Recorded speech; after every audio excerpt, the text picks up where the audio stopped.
धर्मा का महायुद्ध अनकही कथा भाग 2 साइंस फिक्शन स्टोरी अध्याय 18 एक्स फोर्स। धर्मा की आत्मा इस समय दो स्थानों पर विभाजित थी, एक थाइजर में और दूसरी उसके अपने शरीर में। उसका वास्तविक शरीर निफ्टी स्पेसशिप जनक 290 में बैठा हुआ था और जनक 290 इस वक्त X141 ग्रह से थोड़ी दूरी पर अंतरिक्ष में स्थित था। थाइजर इस वक्त एक शुद्ध ऊर्जा के रूप में X141 ग्रह की ओर बढ़ रहा था। तकरीबन पृथ्वी के 60 मिनट के भीतर वह जनक 290 से X141 के एक सैटेलाइट स्टेशन तक पहुंच गया, जो ग्रह पर आने वाले किसी भी भारी स्पेसशिप या व्यक्ति के लिए इमिग्रेशन की प्रक्रिया संभालता था।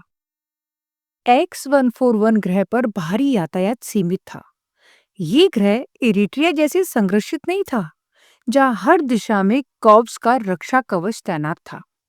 यहाँ केवल 6 सैटेलाइट स्टेशन थे, जो मुख्यतः ग्रह पर किसी बड़े सैन्य हमले की चेतावनी देने के लिए स्थापित किए गए थे। थाइजर इस समय उन्हीं में से एक सैटेलाइट स्टेशन पर पहुंच चुका था। आपकी X141 पर रिसर्च तो पूरी हो चुकी थी ना? सैटेलाइट स्टेशन के अधिकारी ने कृत्रिम स्क्रीन पर डिटेल्स देखते हुए पूछा। हाँ, लेकिन मुझे स्ट्रेन सी पर थोड़ा और अध्ययन करना है। इसके लिए मुझे बेस 4 में कुछ दिन बिताने की अनुमति चाहिए, थाइजर ने उत्तर दिया। इस वक्त थाइजर में उसकी अपनी आत्मा के अलावा धर्मा की दूसरी आत्मा भी मौजूद थी। इसके लिए मुझे चीफ जनरल मजोलिन से अनुमति लेनी होगी, अधिकारी ने कहा। ओहो, इसमें तो बहुत समय लग जाएगा, थाइजर ने थोड़ा इरिटेट होते हुए कहा। हाँ महान थाइजर, परंतु उनकी आज्ञा के बिना मैं आपको अनुमति नहीं दे सकता। तुम जानते हो, मैं बिना अनुमति के भी जा सकता हूं, थाइजर ने अपनी आवाज में हल्की तीव्रता लाते हुए कहा। हाँ महान थाइजर, लेकिन मैं आपसे विनती करता हूं कि कृपया आप हमें थोड़ा समय दें। ठीक है, मैं इसी सैटेलाइट स्टेशन पर प्रतीक्षा करूंगा। जितनी जल्दी हो सके अनुमति ले लो, थाइजर ने कहा और नीले प्रकाशित पुरुष के रूप में सैटेलाइट स्टेशन पर बैठ गया। हालांकि थाइजर को किसी अनुमति की आवश्यकता नहीं थी। वह प्रकाश की किरण में बदलकर सीधे बेस 4 तक पहुंच सकता था। लेकिन सामान्यतः कोई भी थाइजर उन ग्रहों पर बिना अनुमति के प्रवेश नहीं करते थे जहां बुद्धिमान सभ्यता निवास करती हो, खासकर यदि वह ग्रह जौर साम्राज्य या मर्कल रेलम के अधिकार क्षेत्र में आते हों। धर्मा कोई ऐसा कदम नहीं उठाना चाहता था जो संदिग्ध लगे। थाइजर का सम्मान पूरी फ्रान गैलेक्सी में होता था और वो सभी प्राणियों में सर्वश्रेष्ठ थे। ये एक ऐसी प्रजाति थी जो चाहती तो जौर और मर्कल साम्राज्यों को अपने अधीन कर सकती थी। लेकिन थाइजर का लक्ष्य सत्ता या भौतिक सुखों में नहीं था। उन्हें केवल ज्ञान की खोज में रुचि थी। हालांकि कुछ थाइजर ऐसे भी थे जो इस पवित्र खोज से भटक गए थे। उदाहरण के लिए टाइमेक्स के अधिष्ठाता, जिन्होंने पूरी फ्रान गैलेक्सी पर अपने नियम थोपे, इन उच्च आदर्शों से अलग हो गए थे। धर्मा को जो थाइजर मिला था और जिसके भीतर इस समय उसकी आत्मा का वास था, वह एक ज्ञान पिपासु प्राणी था। धर्मा ने उसे अपनी बात मानने के लिए भावनात्मक रूप से प्रभावित कर लिया था। शायद इसे इमोशनल ब्लैकमेल कहना भी उचित होगा। इस कारण वह थाइजर सन ऑफ गॉड की मदद करने के लिए सहमत हो गया था। अन्यथा कोई भी थाइजर किसी अन्य प्राणी के लिए वह सब कुछ नहीं करता जो ये थाइजर कर रहा था। ये भी संभव था कि ये थाइजर धर्मा की बढ़ती शक्ति को भाप गया था। शायद उसने समझ लिया था कि धर्मा इतना शक्तिशाली हो सकता है कि अजय और अनश्वर माने जाने वाले थाइजर का भी अंत कर सके।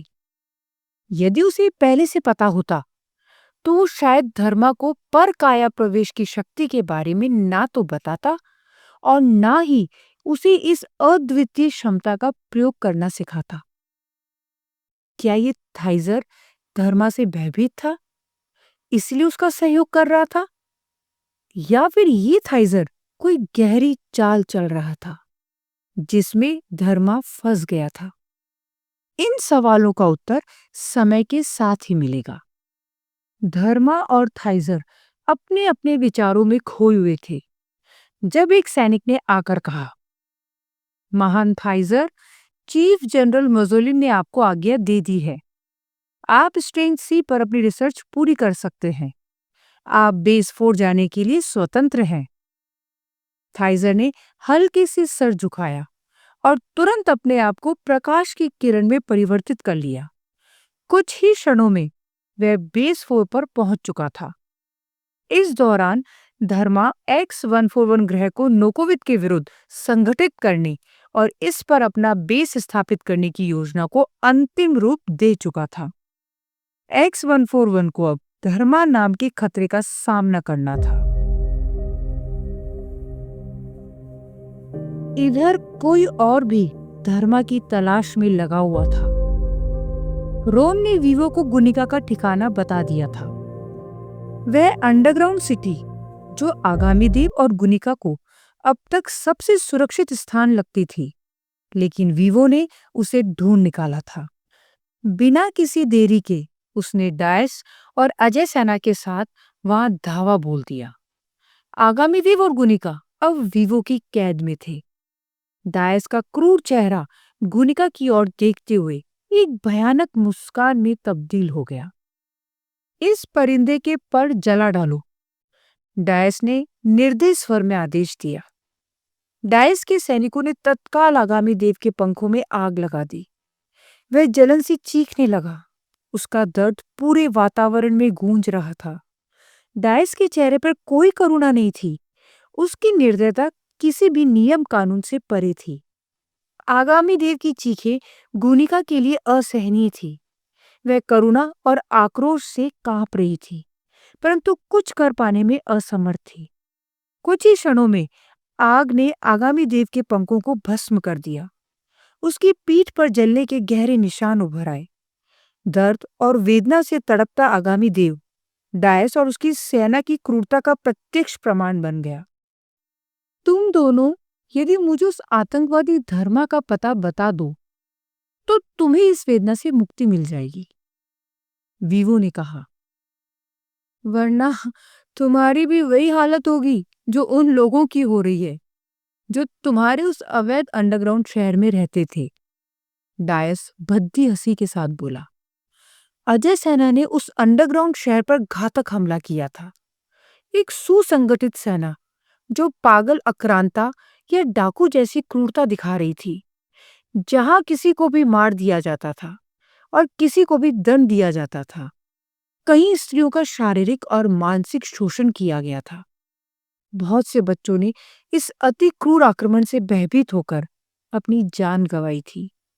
जिस मियान स्टेशन से जनक 290 ने मियान ईंधन भरा था, उसे बम से उड़ा दिया गया और उसके साथ वहां मौजूद लोग भी मारे गए।